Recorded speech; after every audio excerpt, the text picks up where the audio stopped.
What's your favourite project you've worked on? Everyone would probably think that our favourite deal is just the one that's made the most money. It was just really poorly marketed. The amount of calls I did on this to raise investment and the amount of investors that weren't actually keen on it was quite amazing. And essentially we agreed to buy it to flip the property, and we agreed to buy the property for... What we've realised is that we've created all of this value and we're not really seeing any of it. It's a really low return actually on that equity that's just sitting there doing nothing. So we are looking to sell this. We decided, because it's a small project and we're a growing development company and it's actually probably a bit small for us, why don't we trade this back into an auction? And ultimately had this revalued last year at...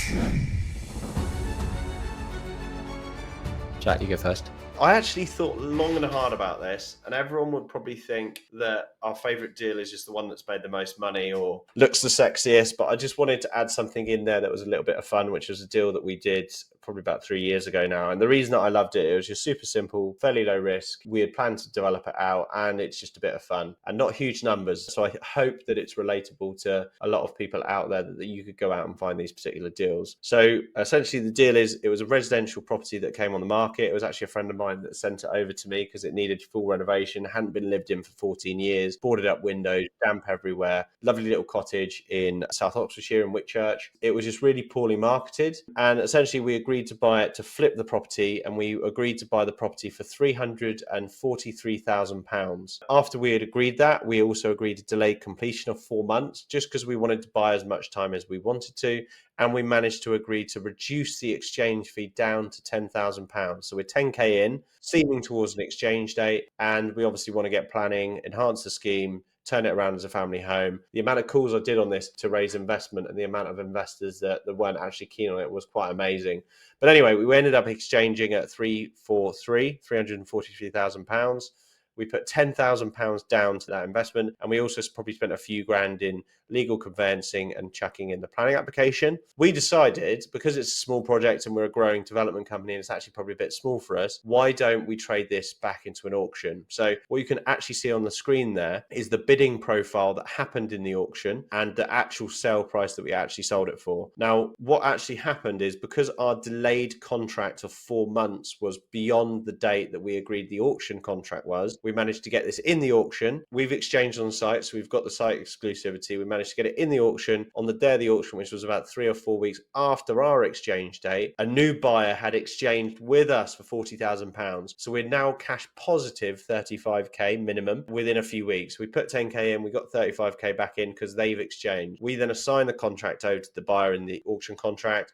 The new buyer came in, which was an owner-occupier, saw the renders that we'd done and said, I like this house. I would like to build this house as a family home, and then ended up buying the site for 400k. We then obviously transferred the full fees to the seller, so they got 343. We sold 400k, and we ended up netting about 50k, all within the space of 4 months and very little effort. It's also one reason I love this is because it's really, really exciting on an auction day. Everyone in the office is betting on where it's going to come in and watching the auction, because it's like modern method. It's like every time someone bids, it allows something like a 5-minute tracker, and then you either see another bid come in. So it does take often like a good hour or so, and this one did. So it's super exciting. We put in 10k and got 50k back, so it's a 500% return on investment. These deals are anywhere. This was on Rightmove. You could find these deals anywhere. It's just down to the skill of finding the right price, negotiating exchange day completion. And also the main reason that one sort of caveat I'd put in this is, if you are doing exchange delay completion, trying to subsell the deal, because this is what it's called. Old school people call it a back-to-back, but it's a subsell is the technical term in legals. You have to be prepared to buy it yourself, because if you don't sell it in the auction, you still got to buy it. So this works really well if you're going to do the scheme anyway, but you're sort of chancing it and seeing what you can get in the market. But yeah, exciting, fun, relatable. It's a low value deal. So hopefully people out there that are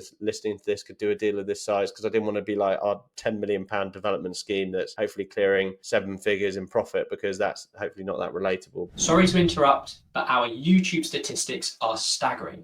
80% of you people viewing are not subscribed to our channel, yet 50% of watch time has been from non-subscribers, which means clearly there's lots of value being created, but you're not subscribing. So if this is you, you're not subscribed to our channel, but you tune in regularly to watch our content, please consider subscribing down below. We release one video every week, and I guarantee it will help you grow your business. See you on the next one. I've sort of flitted in between our first ever project, which was Seafield Court, which is a basement conversion. But actually, I am going to talk about this one because ultimately it's winner of Property Deal of the Year 2022 at the Property Investor Awards. Stonking deal where we didn't have to do a huge amount. That's the beauty of it. This we would sort of class as more of an asset management play. And again, these are out there all the time. We found this on Rightmove. It was during COVID. So, this came on the market at £2 million.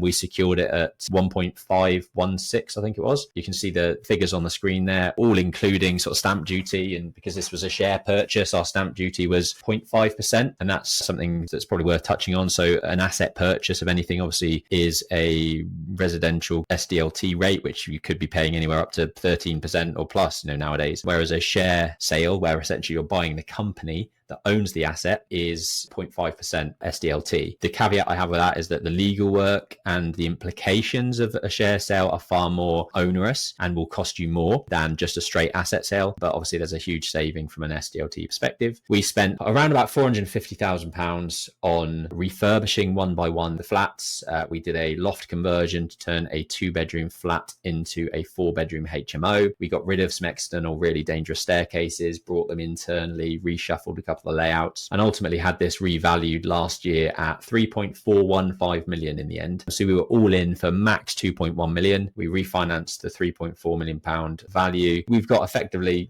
1.2 million pounds worth of equity kind of sitting in this asset. We've actually just put it to the market because what we've realized is that we've created all of this value and we're not really seeing any of it because the actual rental income with the rates, interest rates nowadays, the rental income is pitiful. It's a really low return actually on that equity that's just sitting there doing nothing. We can do much more and turn that money far better with other developments that we're working on and other opportunities. So we are looking to sell this for someone that wants to come in and put £3 million to work, get an income, a longer term income off the back of it. That's the reason why this one, my favorite really. It's got a chunk of equity, added loads of value, didn't have to do a huge amount. Got most of the original investment back out on refinance, and everyone's happy. If you got value from this video, make sure you click the subscribe button down below and ring the notification bell because we release one video at least every week, so you'll be the first to get notified.